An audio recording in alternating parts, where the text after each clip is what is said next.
বাংলাদেশ থেকে পাচার হয়ে যাওয়া অর্থ ফেরত আনতে গঠিত টাস্কফোর্স পুনর্গঠন করা হয়েছে।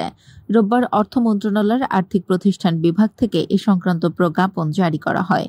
পুনর্গঠিত টাস্কফোর্সের সভাপতি করা হয়েছে বাংলাদেশ ব্যাংকের গভর্নরকে।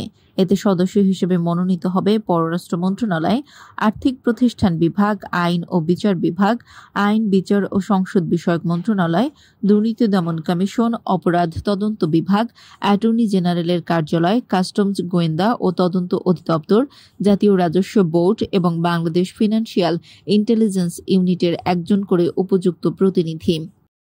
এর কাজ হবে বাংলাদেশ থেকে বিদেশে পাচারকৃত অর্থ বা সম্পদ চিহ্নিতকরণ ও তদন্তে সংশ্লিষ্ট পক্ষকে সহযোগিতা প্রদান, পাচারকৃত সম্পদ উদ্ধারে দায়েরকৃত মামলাগুলোর কার্যক্রম দ্রুত সম্পন্ন করার ক্ষেত্রে প্রতিবন্ধকতা চিহ্নিত করা ও দূরীকরণে উদ্যোগ গ্রহণ, বিদেশে পাচারকৃত সম্পদ বাংলাদেশে ফেরত আনার উদ্যোগ গ্রহণ, জব্দ বা উদ্ধারকৃত সম্পদ ব্যবস্থাপনার জন্য প্রয়োজনীয় উদ্যোগ গ্রহণ, এ বিষয়ে সংশ্লিষ্ট দেশ বিদেশ সংস্থার সঙ্গে যোগাযোগ, তথ্য আহরণ এবং পাচারকৃত সম্পদ উদ্ধারে সংশ্লিষ্ট পক্ষের সক্ষমতা বৃদ্ধি ও অভ্যন্তরীণ সমন্বয় সাধন।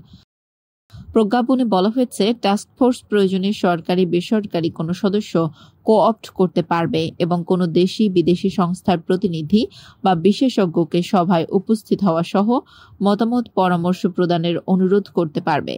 বাংলাদেশ ব্যাংকের ডেপুটি গভর্নর মোহাম্মদ জাকির হোসেন চৌধুরী টাস্কফোর্সের কার্যাবলী সমন্বয় করবেন এবং বাংলাদেশ ফিনান্সিয়াল ইন্টেলিজেন্স ইউনিট টাস্কফোর্সকে প্রয়োজনীয় সার্বিক সহায়তা প্রদান করবে। এর আগে 2022 সালের 5 মে এ সংক্রান্ত টাস্কফোর্স গঠন করে সরকার। পরবর্তীতে 2023 সালের 15 জানুয়ারি এটি পুনর্গঠন করা হয়। রোববার টাস্কফোর্স ফের পুনর্গঠন করল অন্তর্বর্তীকালীন সরকার। 2023 সালের 15 জানুয়ারি পুনর্গঠিত টাস্কফোর্সের আহ্বায়ক ছিলেন অ্যাটর্নি জেনারেল।